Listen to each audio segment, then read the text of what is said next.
Hi, welcome back to Anita's Home Cooking. Today I will be making some tuna cutlets. If you're not familiar with these are actually like patties mixed with potato seasonings and breaded and fried. So that's what we will be making today. I hope you guys enjoy this recipe. All right, so what I have here is 2 cans of drained tuna. So we usually buy our tuna from Costco, so they are a little bit bigger in size than the regular canned tunas. So this is about 7 ounces in weight, 6 ounces drained. So here I have it nicely drained. So you want to make sure you get as much liquid out of it as you can. And the spices that I will be using today, it looks like a bunch of spices. Don't be overwhelmed. But I have in here, I have 1 teaspoon of cumin powder, 1 teaspoon of coriander powder, half a teaspoon of turmeric powder, half a teaspoon of nutmeg powder, 1 teaspoon of black pepper, and cashmere chili powder to your taste. Here I have about 1.5 teaspoons, and 3 teaspoons of garam masala. And I will also be using 2 onions, which I chopped up. And here I have 2 teaspoons of ginger and garlic. I just wanted to show how I like to grate my garlic. I usually just take a microplane, and gotta be careful with your fingers. Make sure as you get down lower that you're go a little slower, and just give it a little tap, and there you go. It's just a quick and easy way. A lot of times I just grate it right into my dish. Okay. And I will also be using 2 green chilies. And if you have coriander, 2 handfuls of coriander leaves will be great. But I'm kind of short on coriander right now. So I have these stems, which are very flavorful. So you do not want to throw these away. You definitely want to use them. These have a lot more intense flavor than the leaves actually do. So a little bit does go a long way. So I've washed these. I'm just going to chop the roots off of them and get them minced up.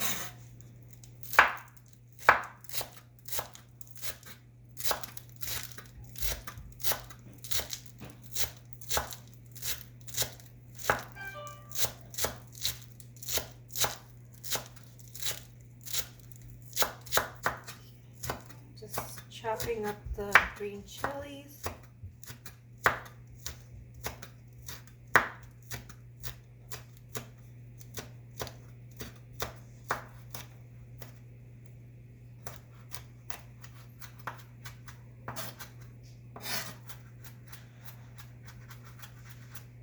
Alright, so now we are ready to just throw it all in together. Okay, so now I'm just going to throw all these ingredients that I have into a bowl. So I have my onions. So I'm just using gloves, but it's not necessary. You don't have to use gloves. Have my garlic and ginger and all my spices. And I also forgot to mention that I do have a teaspoon of salt in here. So salt we will adjust later according to your taste. And if you don't have all these spices, don't worry, just use whatever you have. Use what you have on hand. Any flavor is better than no flavor, so just use whatever you have. And if you are able to get these spices, try and get them, because they definitely do make a difference.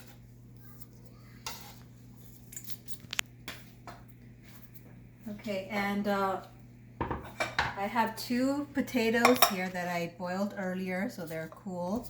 So you boil the potatoes, and you want to make sure that they are fork tender. See how easily it goes right through? So you want to make sure that they're cooked through, and we're going to peel them and we'll also get them in here.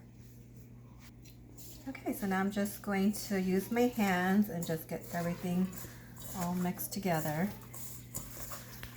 So clean hands are always the best tools in the kitchen. Okay, and get that potato mushed in here.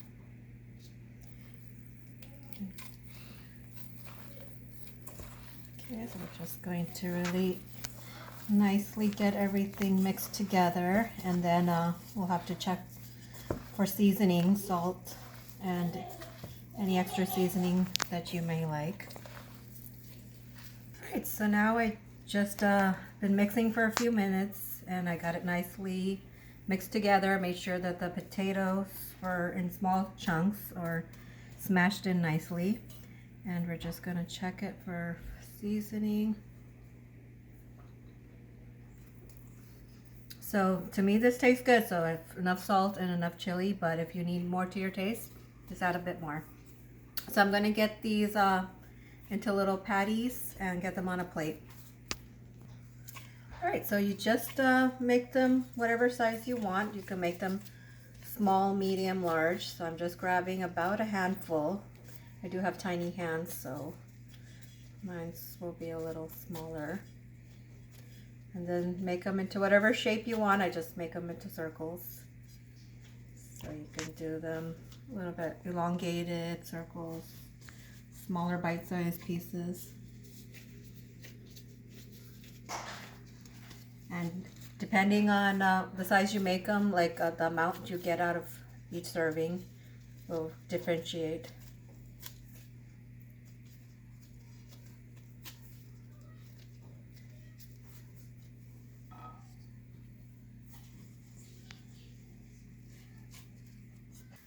Alright, so these patties, you can, what I will be doing later is once I get these patties all ready, I'm going to be dipping them in egg and breadcrumbs and frying them in some oil. So you can go ahead and make these ahead of time and then fry them up later. You can just keep it in the fridge. So you can make the patties, store them in the fridge, or make the patties, put the breadcrumb coating, store it in the fridge. Or if you're not going to be making the entire thing right now, you can just take this mix that you have left over, throw it in the fridge, and maybe tomorrow, whenever you're ready for it, just take it out and make the patties and then get ready for frying. Right, so now I'm just dipping it into some beaten eggs. These are just plain eggs, there's nothing in them, and plain panko breadcrumbs. So I like using panko because they do tend to be a bit crispier, but any plain breadcrumb will work.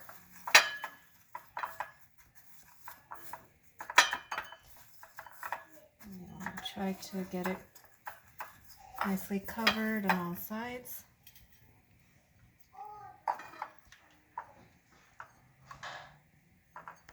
Okay, and I have some oil heating up while I'm doing this. Alright, so one way I'd like to check to see if the oil is ready is I'd like to take a toothpick or skewer, something wooden, and just put it right in the middle, and once you see bubbles forming around, then you know the oil is hot enough. So it looks like this is ready to go.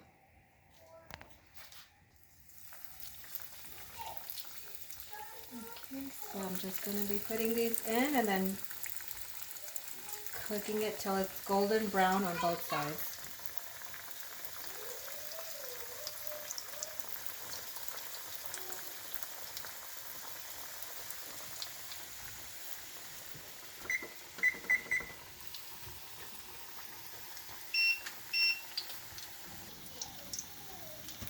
Okay, so I've done about 3 minutes on one side, and I'm just flipping them over, and I'm frying these on medium heat, so don't want it too hot.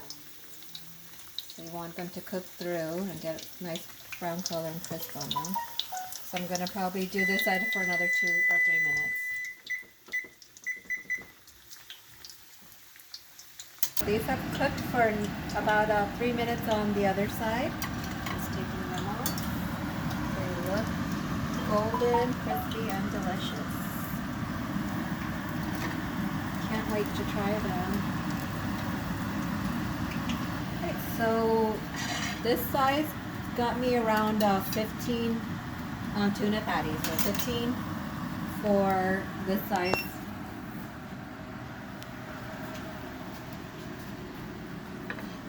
Alright, and there you have it. Tasty, crunchy tuna cutlets.